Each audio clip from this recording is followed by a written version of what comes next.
I found out my coworker had been defending me in a meeting I wasn't even in. I only knew because someone let it slip by accident, and for a second, I didn't know what to feel. I work in an office that looks like every other office. Gray cubicles, a coffee machine that's always half broken, people saying, "Let's circle back," when they mean, "I don't want to deal with this right now." My name is Daniel, and for 6 years I'd built a quiet reputation as someone who was easy to work with. Not the loudest person in the room. Not the smartest, either. Just steady. Reliable. The guy who got things done without making noise about it. I used to think that was enough. I used to think if you just worked hard and stayed honest, people would eventually see you clearly. That was my belief, the thing I held onto without really examining it. If I did good work, the truth about who I was would show itself over time. I didn't need to explain myself. I didn't need to defend myself. The work would speak. There was a woman on my team named Priya. She'd been there almost as long as I had, and honestly, I didn't know her that well. We were friendly in the way coworkers are friendly: small talk by the coffee machine, a nod in the hallway, the occasional joke in a group chat. Nothing deep. I remember thinking she was a little guarded. Hard to read. She rarely said much in meetings, and when she did, it was short and precise, like she'd already thought it through twice before opening her mouth. Then, about 2 months ago, something shifted. Not with her, with how people were treating me. It started small. My manager, Rick, made an offhand comment about how he appreciated that I'd owned a mistake on a project that, as far as I remembered, wasn't actually my mistake. I let it go. Then a colleague from another department mentioned she'd heard I was the one who smoothed things over during a client call I hadn't even been part of. I laughed it off, said something like, "Wish I got the credit for that one," and moved on. But it kept happening. Little compliments for things I didn't do. Little assumptions about my character that weren't quite accurate, but weren't insulting either. If anything, people seemed to be forming a slightly better opinion of me than the facts actually supported. And that's a strange thing to sit with. Most of us are used to being misunderstood in a bad way. Being misunderstood in a good way messes with your head differently. You start to wonder, where is this coming from? I didn't ask around directly. That's not really my style. But I started paying closer attention in meetings, watching how people responded when my name came up. And that's when I noticed Priya. Every time someone mentioned me, she'd nod slightly, or add one small sentence, nothing dramatic, nothing that drew attention to itself. Just a quiet correction, a quiet addition, always in my favor. It didn't make sense to me. We weren't close. I hadn't done anything specific for her that I could think of. So why was she, in these small invisible ways, taking care of my reputation? I decided to ask her. Not directly, I'm not that direct a person, but I found a reason to walk with her to the parking garage one evening, and I brought it up as casually as I could. "Hey, I heard you mentioned something about the Simmons project in the leadership meeting. Something about me handling the client pushback well?" She looked at me, and there was a pause before she answered. Not an uncomfortable pause. More like she was deciding how much to say. "Yeah. I did. I wasn't even in that meeting." "I know." I waited for more, but she didn't offer it right away. We kept walking.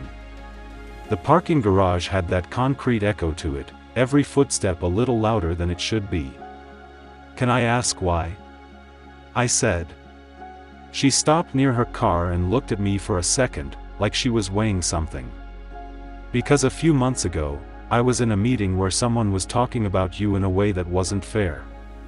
Not cruel, just lazy. The kind of thing people say when they haven't actually paid attention to someone, but they need to say something.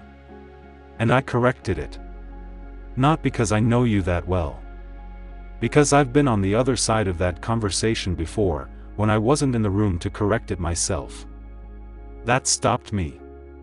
I asked her what she meant.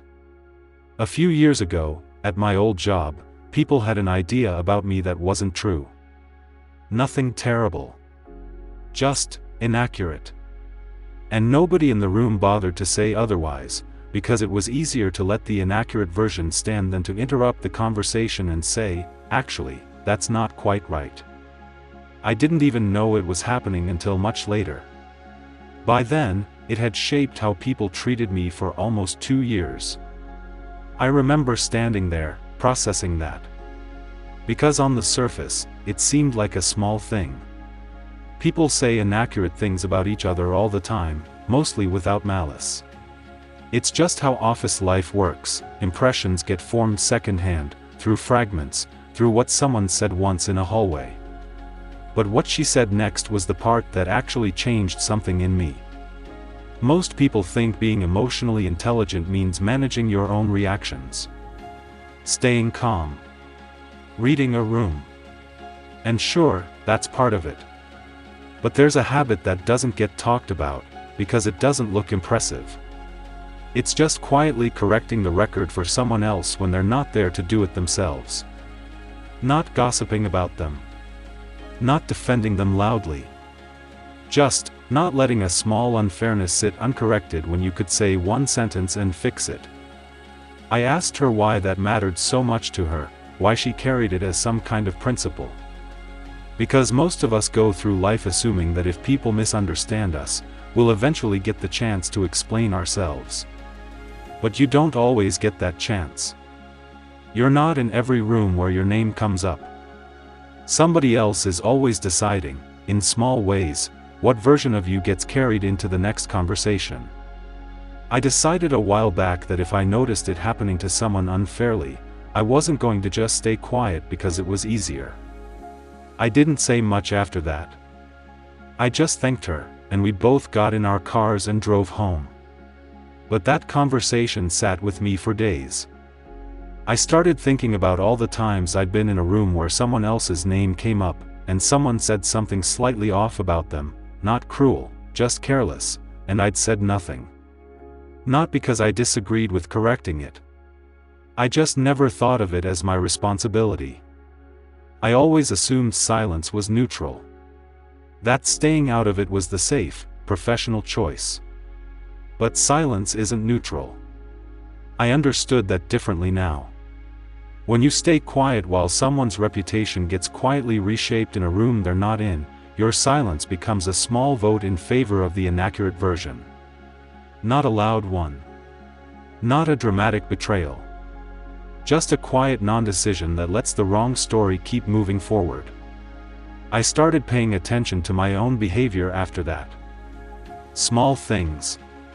When a colleague's work got dismissed unfairly in a meeting, I started saying one sentence, "Actually, I remember she caught that issue before it became a problem," instead of just letting the moment pass. When someone made an assumption about a teammate that felt off, based on limited information, I'd offer a small correction, nothing dramatic, just enough to nudge the conversation back toward accuracy. It felt strange at first. Almost like overstepping. I kept waiting for someone to ask why I was bothering. Nobody ever did. Most people didn't even notice. That was the strange part. The habit worked best when it was invisible, when it didn't call attention to itself, when it just quietly shifted the direction of a conversation without anyone realizing it had been shifted at all. What I came to understand is that we spend so much energy thinking about how to defend ourselves, how to explain ourselves, how to manage our own image. But most of the moments that actually determine how people see us happen when we're not there. Somebody else is in that room.